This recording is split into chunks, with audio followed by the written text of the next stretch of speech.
Last summer, my doorbell camera caught her lurking again, clipboard in hand, smile smug, like she'd already won. Not even an hour later, there's a certified letter shoved in my mailbox. Fraud investigation. Alleged home business scam. I felt my stomach just drop out because, yeah, I do run a business from home. Totally legal, all above board. But the person trying to ruin me, she had no clue that the auditor she just sicked on me was about to pull one little thread and unravel her whole life instead. See, I live in one of those HOAs where the lawns are always perfect and the gossip flies faster than Amazon Prime. I'm not loud, don't throw parties, never crank up the music. I'm a neighbor who waves, but just keeps walking. My thing is running a tiny home business, mostly online, you know? Laptop, shipping labels, the occasional courier.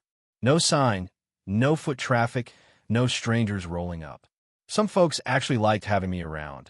I was the person to ask about printers, how to set up Wi-Fi, or how not to get ripped off returning stuff online. But then Karen moved in. Oh man, Karen came blowing in like a Category 5 with a starch blouse and a voice you could cut sheetrock with. You know the type, smiles, but only when she's catching someone out of bounds. Within a week, she'd introduced herself to everyone while collecting info like she was prepping a case file. Names, work hours, who owned what. She'd laugh, but you could see her eyes doing math. First thing she ever said to me, she pointed at my shipping boxes and asked, "So, what exactly are you selling?" Real friendly, right? I just told her, online stuff, electronics, supplies. Her eyebrows went up. Not shocked, just interested, like she'd found a new hobby. "And this is approved?" she asked, stretching out approved, like it was about to go sour in her mouth.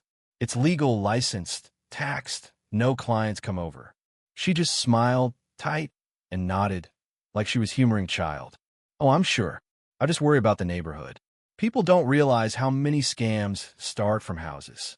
That word scam hit like a slap, but I let it go. With busybodies, you learn, ignore it, and they usually get bored. Except Karen? Karen doesn't get bored.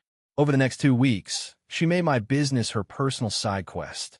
If a courier stopped, she was out on the porch. If I carried boxes, she just happened to be checking her mail.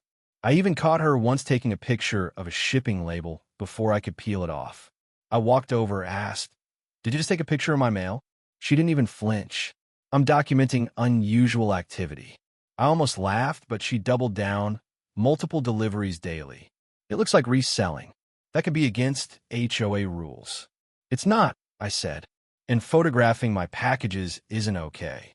She just tilted her head, all fake concern. If you have nothing to hide, you shouldn't be worried.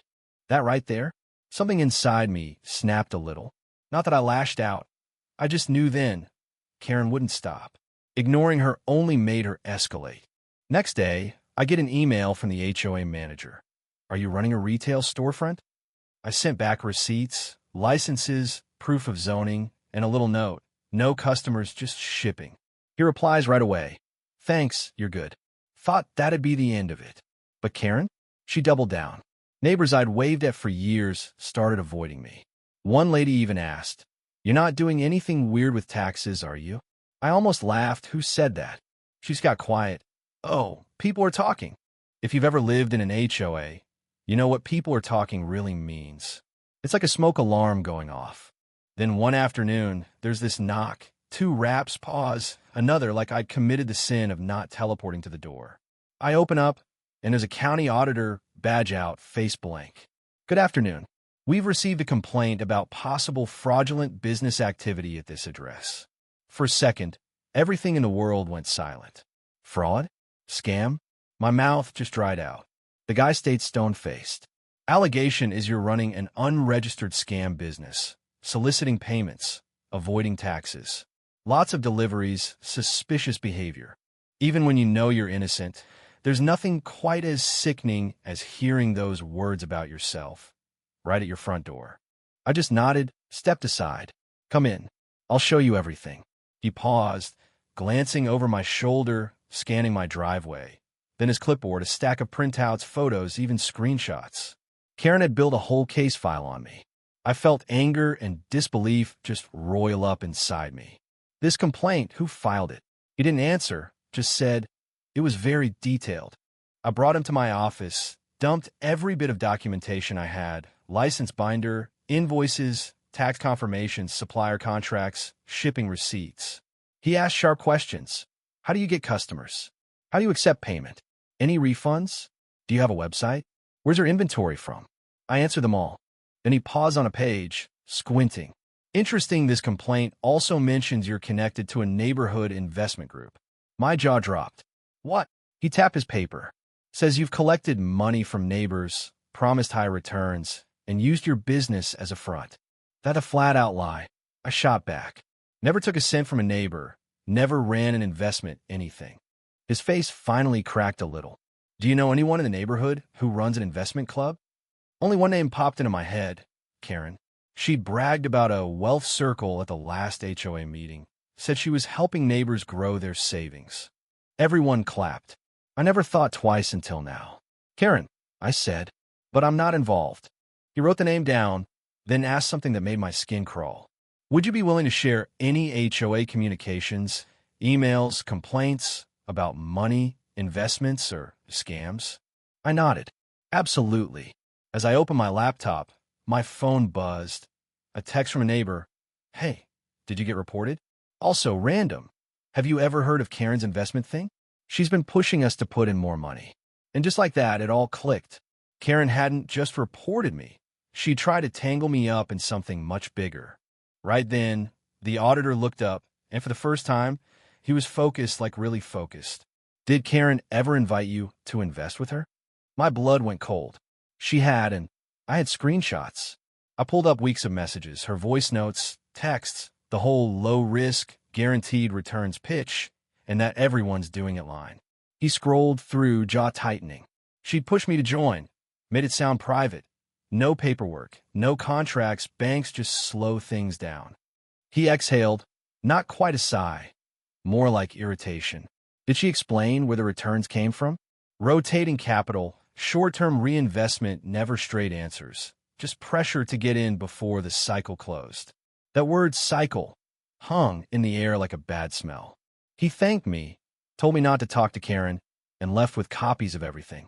As soon as the door shut, my hand shook. I just sat on the office floor, reliving every weird interaction with Karen, every little HOA drama I'd brushed off. An hour later, she came knocking. This time, it was gentle, polite. I watched through the peephole. She stood there, posture stiff, smile fake. When I didn't answer, she said, loud, so I'd hear, I know you're home. Just wanted to check on you. I heard an auditor stopped by. My stomach dropped. I hadn't told a soul. She'd been watching. I opened the door a crack, chain on. What do you want, Karen? Her smile twitched. People are worried. You know how rumors spread.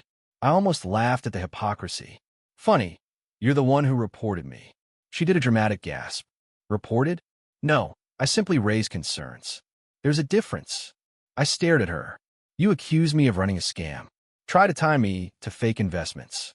Her eyes hardened, then softened again, voice dropping. Well, when someone gets that many packages and nobody knows what they're doing, questions come up. I showed the auditor everything, I said. Licenses, taxes, records. She leaned closer, voice all sugar and threat. Audits could go deeper than that. Sometimes they look at everyone you're connected to. Are you threatening me? I stared. I'm trying to help, she said. If this gets messy, people will talk. HOA boards hate scandals.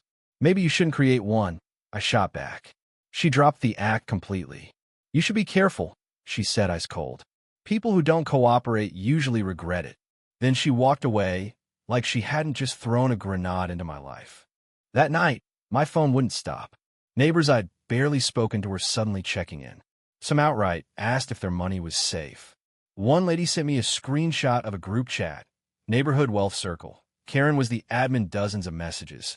Neighbors thanking Karen for returns, talking up payouts, pushing others to invest more.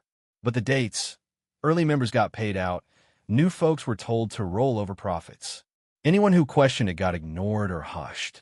I didn't need to be a genius. This looked bad. Next morning, the auditor called. We found inconsistencies, false statements, fabricated connections. You're cleared. I almost collapsed. So what now?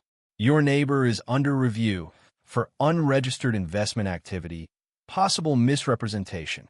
That afternoon, 2 more officials showed up, this time at Karen's door. I watched from my window as her whole attitude melted. First arguing, then frantic, then just scared. Neighbors gathered, phones out, pretending to water plants that didn't need water. Karen saw me watching. She looked at me with pure panic. She'd lost control. It finally hit me. Karen didn't report my business to protect the neighborhood. She did it to distract everyone while hiding her own mess. When the officials finally left her house, the street was quiet in that stiff HOA way. Curtains twitching, people not making eye contact. Thought that was the end of it. But that evening, my phone rang again. Same auditor, new tone. We need to clarify something. Your neighbor didn't just run an informal investment group. She used your business name in her materials. I felt the world spin. What do you mean? She told investors their money was generating profits through a local e-commerce business. Implied she was partnered with you. That's when it all clicked. The photos, the obsession, why she watched every package. She wasn't just trying to control me. She was building a cover story. My legit business was her camouflage. Next day, the HOA board called an emergency meeting. Karen didn't show. The president stood up, pale, announced financial irregularities, warned people to stop sending money to private groups immediately. Suddenly, the anger erupted. Neighbors sobbed, saying they'd put retirement savings in Karen's fund. Others admitted Karen pressured them to reinvest profits. Nobody had ever seen actual proof, just screenshots she sent around. Then the auditor got up, calm, professional, devastating. Early investors paid with newer money. No actual returns, no disclosures, just rotating cash and promises. Classic Ponzi scheme. The room exploded. 2 days later, Karen's house was dark. No car, no lights, a legal notice taped to her door. Investigation in progress. Neighbors avoided me at first, embarrassed. Then came the apologies, awkward, quiet, some in tears. I listened mostly, still couldn't believe I'd almost been collateral damage in her scheme. The auditor followed up. Your records saved you. Those screenshots mattered. My business wasn't just cleared, it was officially commended. The HOA sent a written apology.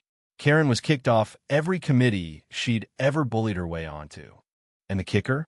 The woman who tried to brand me a scammer was running the biggest scam in the neighborhood the whole time. Now, when packages arrive, there's no more staring, no more clipboards, just quiet. And a knowledge that the truth never needs a cover story, because lies, they always collapse under their own weight. So, if you've ever been targeted by a bully with a clipboard or watched a little HOA drama turn into a real-life lesson in justice, let me know in the comments. Do you think the system finally worked here, or was this just dumb luck? Hit like, subscribe, and ring that bell so you don't miss the next time karma pays a visit. Stay sharp out there.